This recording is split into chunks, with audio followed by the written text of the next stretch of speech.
আসসালামু আলাইকুম এভরিবডি, কেমন আছেন সবাই? আশা করি সবাই খুব ভালো আছেন। আলহামদুলিল্লাহ আমিও খুব ভালো আছি। আজকে আমি ব্রয়লার মুরগির মাংস রান্না করছি, এটাই আপনাদের সাথে শেয়ার করছি।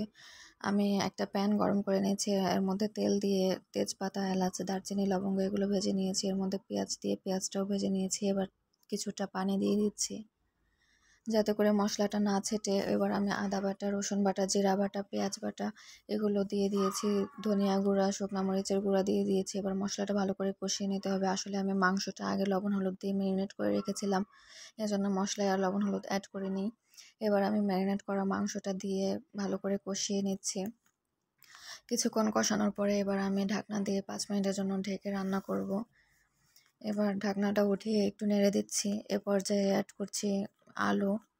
আসলে ব্রয়লার মুরগির মাংসতে আলুটা একটু আগে অ্যাড করলে ভালো হয়, তাহলে মাংসটা ভালোভাবে সিদ্ধ হয় এবং আলুটাও পারফেক্টলি হয়, না হলে মাংসটা বেশি গলে যায়। এই কারণে আমি আলুটা আগেই অ্যাড করি।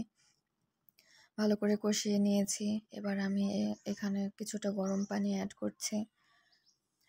মাংসটা সিদ্ধ হওয়া পর্যন্ত ভালোভাবে রান্না করতে হবে। আমি ঢাকনাটা বারবার উঠিয়ে একটু নেড়ে দিচ্ছিলাম। এবার মাংসটা প্রায় হয়ে এসেছে। এবার আমি গরম মশলার গুঁড়া এবং ভাজা জিরার গুঁড়া দিয়ে মাংসটা নামিয়ে নিচ্ছি।